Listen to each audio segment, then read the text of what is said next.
Queridos, eu quero, nesta manhã, compartilhar com vocês uma porção da palavra de Deus que se encontra lá em Samuel, 1 Samuel, capítulo 31. Nós vamos refletir sobre como superar as perdas. É inevitável passarmos pela vida sem ter algum tipo de perda.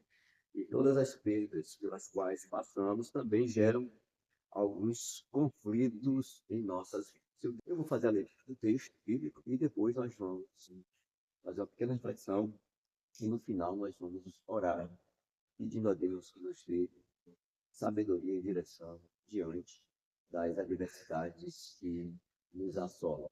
Amém? Então a palavra de Deus se encontra lá em 1 Samuel, capítulo 30, diz assim: Sucedeu, pois, que chegando Davi e seus homens ao terceiro dia a Ziglag, já os amalequitas tinham dado com ímpeto contra o sul de Ziglag e a esta ferido e queimado. Tinham levado cativas as mulheres que lá se achavam, porém a ninguém mataram, nem pequenos, nem grandes. Tão somente os levaram consigo e foram seu caminho. Davi e seus homens vieram à cidade, e ele é queimada, e as mulheres, seus filhos e suas filhas eram levados cativos. Então Davi e o povo que se achava com ele ergueram a voz e choraram até não terem mais forças para chorar. Também as duas mulheres de Davi foram levadas cativas, Aionã, a Jezreelita e Abigail, a viúva de Nabal, carmelita. Davi muito se angustiou, pois o povo falava de apedrejá-lo. Porém, todos estavam em amargura, cada um por causa de seus filhos e de suas famílias. Porém, Davi se reanimou no Senhor, seu Deus. Eu quero, nesta manhã, compartilhar com você duas pequenas lições que podem ser importantes para as nossas vidas diante das perdas que vivenciamos em nossa vida. É inevitável as perdas. O grande problema é que muitas vezes as perdas nunca vêm sozinhas. Além de você perder algo de valor, alguém que você amava, ainda assim, essas perdas podem gerar angústias que venham tirar a paz, que venham tirar a alegria que você tem para viver. Ainda pode causar em você sentimentos de culpas, né? Você ainda pode viver sob o olhar de julgamento das pessoas que estão à sua volta por não viverem a sua história. Então, a primeira coisa que nós aprendemos nesse texto é que, diante das grandes perdas ou das perdas que sofremos na vida, é preciso separar um tempo para chorar e lamentar. Ninguém é de ferro. Ninguém nasceu para sofrer. Ninguém tem na estante de sua casa um troféu de perdedor. Não aceitamos as perdas. Davi, nesse texto, no verso 4, diz que Davi e o povo que se achava com ele ergueram a voz e choraram até não mais terem forças para chorar. Nós precisamos desse tempo de choro, mesmo sabendo que o choro ele não vai produzir uma cura, mas ele diminuir a pressão interna, vai nos dar um tempo, vai produzir momentos de lucidez para pensar sobre aquilo que foi perdido. Então nós precisamos, diante das perdas, estabelecer ou criar, ter um tempo para chorar e nos lamentar, para esvaziar essa pressão interna que carregamos. Então, Davi exatamente faz isso. Então, Davi e o povo que se achava com ele ergueram a voz e choraram até não terem mais forças para chorar. Às vezes, quando encontramos alguém chorando diante de uma crise ou algo que ele está vivenciando, a primeira coisa que fazemos é não chore. É, não chore, Deus vai te abençoar. Não, chore sim, esvazie, diminua essa pressão que está dentro de você. Todas as perdas que vivenciamos em nossas vidas, é necessário que tenhamos um tempo de luto.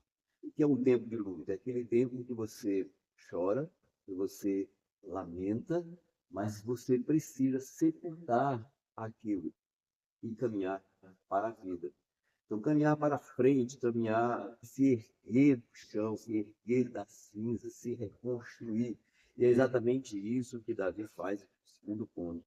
O verso 6 diz que Davi muito se angustiou, pois o povo falava de apedrejá-lo, porque todos estavam em amargura, cada um por causa de seus filhos e suas filhas. Mas no finalzinho do verso diz, porém, Davi se reanimou do Senhor, seu Deus.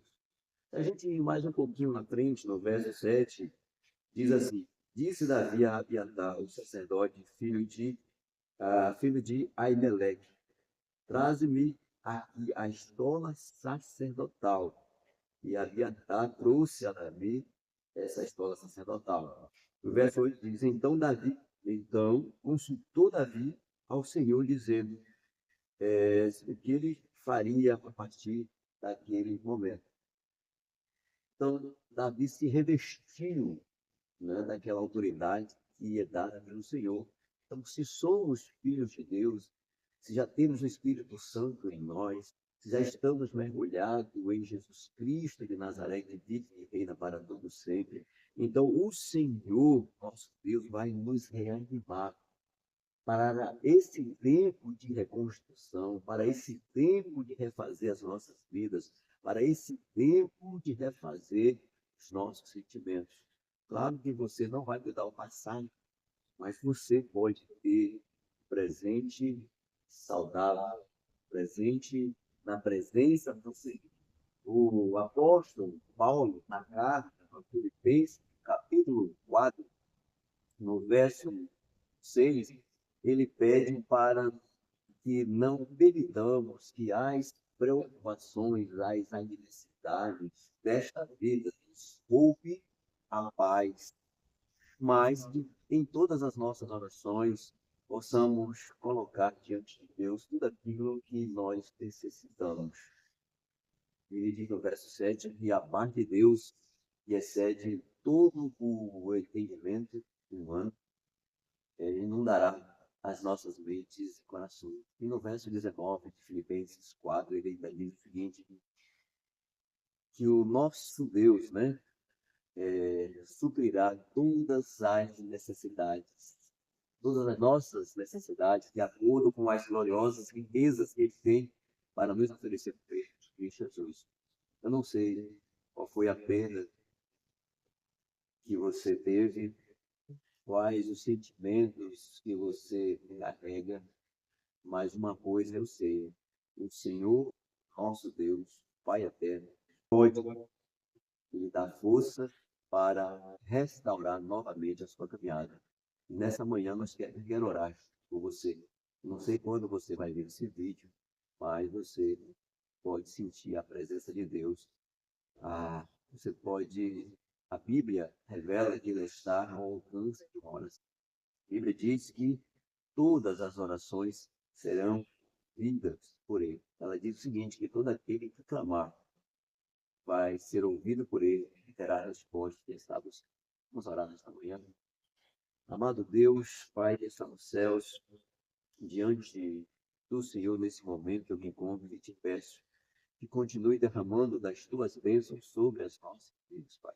Que o Senhor possa nos ajudar nesses processos de restaurações, diante das perdas que temos vivenciado, Senhor. Pai, dê paz. A tua palavra diz que o Senhor nos deu o Espírito Santo, que é um consolador, para que os nossos corações sejam consolados e guardados por ti. Senhor, nos abençoa mais uma vez. Eu te peço nesta manhã pela vida do nosso irmão Euclides, que se encontra no leito hospitalar, à espera de um processo cirúrgico. Eu te peço também, meu Pai, pela vida do meu neto, que também está no processo de exames, né, para saber as causas, né, que estão acontecendo com o seu ser. Eu coloco a vida do Pedro, né, de 14 anos, pela presença também, esta manhã, para o que o Senhor possa liberar a cura, para que o Senhor possa nos conduzir a encontrar as respostas que estamos buscando. Coloco diante do Senhor também a vida da nossa irmã Lúcia, que também está lidando ali com o Euclides, nesse processo de enfermidade. E a paz que excede todo entendimento, Senhor, possa inundar os nossos corações diante de fatos que não conseguimos compreender. Coloco diante do Senhor nesta manhã também a vida da nossa irmã Bruna, do nosso querido pastor Clécio, que também estão lidando com um processo de enfermidades. Pai, nos abençoa, nos guarda e que o Senhor possa, de fato, suprir todas as nossas necessidades. Te peço nesta manhã pela vida, pela família da Vilma Rodrigues, lá em São Paulo, pelo José, que também tem passado, né, buscado a cura para os físicos, abençoe e guarda a cada um. Por isso, Senhor, mais uma vez, é no nome do nosso Senhor e Salvador Jesus Cristo, que vive e reina para todo sempre, que te pedimos, que te peço, derrama cura sobre nós, derrama sabedoria, derrama, Senhor, paz e consolo sobre as famílias. Mais uma vez, eu te agradeço no nome de Jesus. Amém, amém. E fique em paz.